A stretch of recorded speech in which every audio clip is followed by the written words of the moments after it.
여러분 안녕하십니까? 여러분 세금은 언제부터 생겼을까요? 그리고 인류가 처음부터 세금을 냈을까요? 아마 인류가 처음부터 세금을 냈던 것은 아닙니다. 사냥하고 농사하고 서로 나누어 먹던 작은 공동체에서는 오늘날과 같은 세금이 필요하지 않았습니다. 그러나 농업이 발전하고 도시가 생겨나고 그 다음에 국가가 등장하면서 문제가 발생했습니다. 성벽을 쌓아야 했죠. 그리고 군대를 유지해야 했고 관계수로를 만들어야 했습니다. 그렇다면 그 비용을 누가 부담할 것인가? 바로 여기에서 세금이 탄생했습니다. 처음에는 돈이 아니었겠죠. 곡식이라든가 가축이라든가 때로는 자신의 노동력을 갖다가 세금으로 바쳤겠죠. 그리고 국가가 커질수록 세금도 커졌습니다. 그런데 여기서 인류 역사의 가장 중요한 문제가 시작이 됩니다. 공동체를 지키기 위해 걷었던 세금이 어느 순간 권력자의 욕망을 채우는 수단으로 변하기 시작하죠. 인간의 속성이죠. 그래서 세금의 역사는 단순한 경제사가 아닙니다. 국가와 국민 사이의 권력관계의 역사입니다. 그리고 결국 우리가 오늘 던져야 할 질문이 바로 이것입니다. 국민은 왜 세금을 내는가? 그리고 더 중요한 질문, 정부는 국민에게 거둔 세금을 누구를 위해 어떤 기준으로 써야 하는가? 오늘은 아주 오래된 성경 말씀 하나에서 이야기를 시작해 보겠습니다. 가이사의 것은 가이사에게, 하나님의 것은 하나님에게 바치라. 신약성경 마태복음 22장에 나오는 이 말씀은 단순히 세금을 내라는 이야기가 아닙니다. 당시 로마의 지배를 받고 있던 유대인들에게 예수께서 던진 이 말씀에는 훨씬 더 깊은 정치 철학이 담겨 있습니다. 가이사의 얼굴이 새겨진 동전은 국가의 질서와 공동체를 위해 쓰이는 것이지만 인간의 양심과 영혼까지, 내 영혼까지 국가 권력이 소유할 수 없다는 것이겠죠. 다시 말하면 국가의 권력에는 한계가 있고 국민이 국가에 내는 세금에는 그에 상응하는 책임이 따른다, 이런 얘기입니다. 저는 이 말씀을 오늘 대한민국에 이렇게 바꾸어 묻고 싶습니다. 국민의 세금은 누구의 것입니까? 정부의 돈입니까? 정권의 돈입니까? 아니면 정치인의 선거자금처럼 마음대로 배분할 수 있는 그런 돈입니까? 아닙니다. 세금은 본질적으로 국민이 국가에 위탁한 돈입니다. 직장인이 월급에서 떼이는 세금, 자영업자가 사업을 통해 납부하는 세금, 소비자가 물건 하나하나 살 때마다 국민들이 내는 이 부담하는 부가가치세까지 그 돈 하나하나에는 국민의 노동과 시간이 들어가 있습니다. 그러므로 정부가 세금을 쓴다는 것은 자기 돈을 쓰는 것이 아니라 국민에게 맡겨진 공동의 재산을 집행하는 겁니다. 그래서 그들한테 잘 집행하라고 공무원들에게 국가 임무를 수행하는 사람들에게 봉급을 주는 겁니다. 월급이 아닙니다. 봉사의 대가로 주어지는 봉급을 주는 겁니다. 바로 여기에 조세정의의 출발점이 시작됩니다. 역사를 보면 세금은 단순한 회계상의 숫자가 아니었습니다. 세금이 공정하게 거치고 공정하게 쓰일 때 국가는 안정이 됩니다. 그러나 과세의 기준이 무너지고 특정 계층이나 권력자의 이익을 위해 재정이 동원되기 시작하면 이야기가 달라지겠죠. 국민은 묻기 시작합니다. 왜 내가 내야 하죠? 왜 저 사람은 내지 않죠? 왜 저 지역에는 저렇게 많은 돈을 쓰죠? 그리고 마침내 국가는 누구를 위해 존재하는가라는 근본적인 질문에 이르게 됩니다. 영국의 역사가 그것을 보여줍니다. 17세기 찰스 1세가 의회의 동의 없이 선박세, 이른바 쉰머니를 확대해 징수하면서 왕권과 의회 사이의 갈등은 극단으로 치달았습니다. 그 결과 영국 내전으로 이어졌죠. 찰스 2세의 처형과 왕권의 일시적 폐지라는, 왕정의 일시적으로 폐지되는 거대한 정치적 변화를 가져왔습니다. 여기서 중요한 것은 선박세 하나가 내전을 만들었다는 단순한 이야기가 아니죠. 과세에는 국민과 대표기관의 동의가 필요하다는 원칙이 정치의 핵심 문제로 떠올랐다는 겁니다. 그리고 대서양 건너 북아메리카, 미국에서는 더 직접적인 일이 벌어졌습니다. 영국 정부와 인지세, 그리고 차에 대한 세금을 부과하자 식민지 주민들이 외쳤죠. 대표 없이 과세 없다. 결국 1773년 보스턴 차 사건을 거쳐서 미국 독립전쟁으로 이어졌습니다. 세금 문제는 자유와 대표성의 문제로까지 확대되었던 겁니다. 프랑스에서도 마찬가지죠. 왕실의 재정은 악화되고 국가의 부채는 늘어나는데 신분에 따른 조세 부담은 불평등 계속됐습니다. 그러니까 1789년 프랑스 혁명이 일어났죠. 조세와 재정의 불균형 문제는 절대 왕정의 몰락을 촉진하는 중요한 배경이 되었습니다. 역사가 우리에게 가르쳐주는 것은 간단합니다. 국민은 세금 자체에 저항하는 것이 아닙니다. 국민은 불공정한 세금, 불투명한 세금, 특권을 위한 세금, 그리고 납득할 수 없는 곳에 쓰여지는 세금에 저항한다는 것입니다. 동양의 역사 어떨까요? 중국 진나라의 폭정 여러분들 아시지 않습니까? 만리장성을 축조하고 대규모 국가 사업을 일으키는 가운데 과도한 부역, 가혹한 통치가 결합되면서 백성들의 삶은 짓눌렸습니다. 기원전 209년 진승과 오광, 이 사람들은 봉기를 일으켰죠.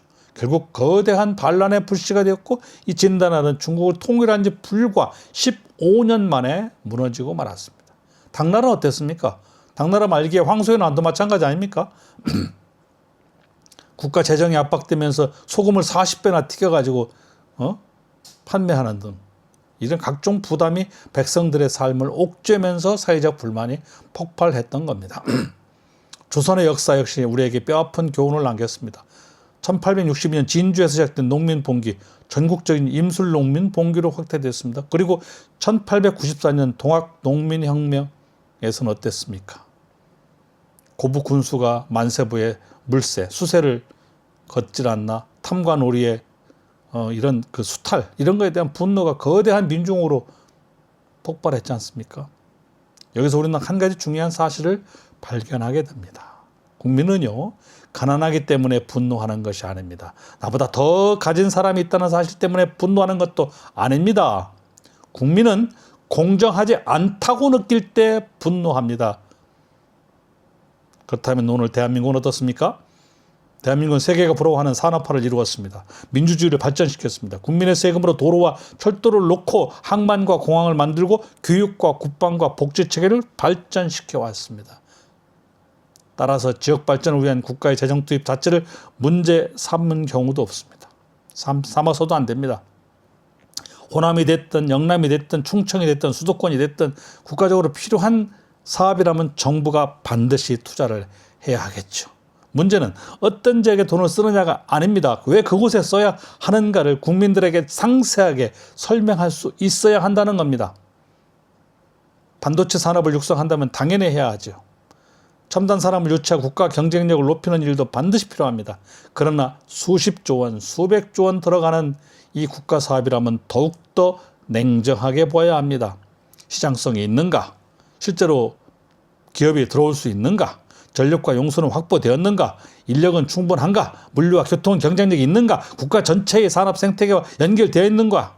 그리고 무엇보다 다른 지역의 국민에게도 이 사업이 꼭 필요하다고 반드시 설명할 수 있는가? 이것이 중요합니다. 그래야 국민들이 동의해 줍니다. 그래야 정권을 인정하는 겁니다. 국가의 대형 인프라 사업은요, 정치인의 공약집이 아닙니다. 국가의 장기 전략과 정제적 타당성으로 판단해야 합니다. 공약집은 얼마든지 바꿔줘야 하는 거죠. 그래서 예비 타당성 조사를 하고 경제성 분석을 하고 산업적인 파급 효과도 분석하고 국토의 균형 발전 등을 종합적으로 검토해서 판단하는 이유가 바로 여기 있습니다. 한두 달 만에 대통령의 한마디로, 어느 특정인의 한마디로, 어느 정당의 한마디로 이루어지는 것이 아니라는 겁니다. 특정 지역의 국가 재정을 집중하는 것이 무조건 잘못된 것은 아닙니다. 오히려 낙후된 지역에 대한 국가의 전략적 투자 반드시 필요하죠. 그러나 그 투자가 경제적 산업적 논리보다 정치적 이해관계에서 결정된다는 의심을 받는 순간 문제가 달라집니다. 우리 미국 정치에서도 흔히 사용하는 표현 가운데 포크배럴이란 말 있지 않습니까? 즉 지역구 주민에게 혜택을 안겨주기 위해서 국가 재정을 끌어오는 정치. 지금도 우리 그걸 수없이 하고 있지만 그런 문제 때문에 문제가 생기는 거죠. 국가의 돈이 국민 전체의 미래를 위한 투자가 아니라 정치인의 지역구 성과를 위한 도구로 전락한다면 그것은 어느 지역에 돈이 가느냐의 문제가 아니라 국가 재정의 원칙이 무너지고 있다는 것입니다. 특히 오늘날처럼 국가 채무가 늘어나고 복지와 국방, 저출생과 고령화, 산업 경쟁력 강화 등 국가가 감당해야 될 재정 수요가 폭발적으로 증가하는 시대는 더욱더 그러합니다. 돈이 부족할수록 정부는 더 많이 써야 하는 것이 아니라 더 정확하게 써야 합니다. 한정된 재원을 어디에 먼저 투입할 것인가? 어떤 사업을 포기하고 어떤 사업을 선택할 것인가? 그리고 그 선택이 다음 세대에게 어떤 부담을 남길 것인가? 이것이 재정 정책의 본질입니다. 정부가 국민에게 세금을 거둘 권한은 헌법과 법률에 의해 부여되어 있습니다. 그러나 세금을 거둘 수 있는 권한이 세금을 마음대로 써도 된다는 면허증이 아닙니다. 국민은 세금을 내는 순간 정부의 백지수표를 건네는 것이 아닙니다. 국민은 정부의 돈을 맡기면서 동시에 책임을 묻습니다.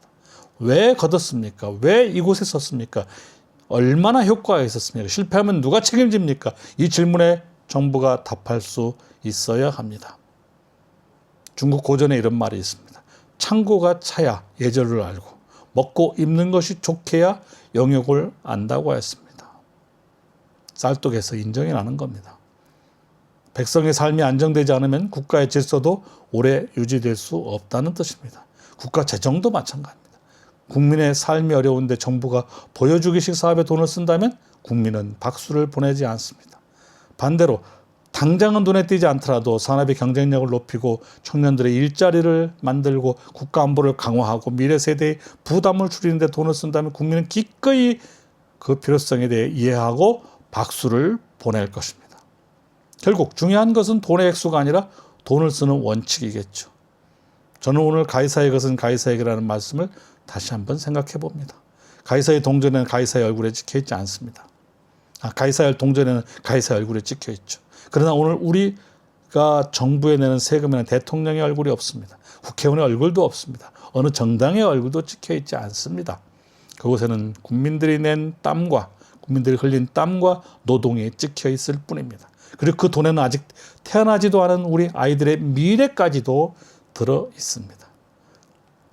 따라서 정부가 세금을 사용할 때 가장 먼저 생각해야 할 것은 자신의 업적이 아닙니다. 국민의 권리입니다. 다음 선거가 아니라 다음 세대입니다. 특정 지역의 환호가 아니라 대한민국 전체의 국익이 우선되어야 합니다. 지역을 발전시키지 말자는 이야기가 아니지 않습니까? 오히려 모든 지역이 함께 발전해야 합니다. 다만 국민의 세금으로 지역을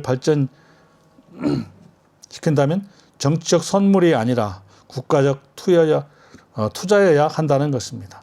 국민에게 필요한 것은 어느 지역에 더 많은 돈이 들어가느냐를 놓고 싸우는 정치가 아닙니다.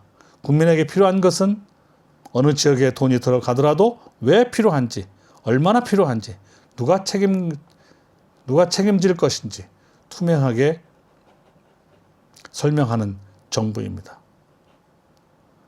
세금은 권력이 아닙니다. 세금은 국민의 것입니다. 정부는 그것을 잠시 맡아 관리하는 사람일 뿐입니다. 그러므로 오늘 우리가 기억해야 할 문장은 어쩌면 이것인지도 모르겠습니다. 가이사의 것은 가이사에게, 하나님의 것은 하나님에게, 그리고 국민의 세금은 국민에게 설명할 수 있는 곳에 쓰라.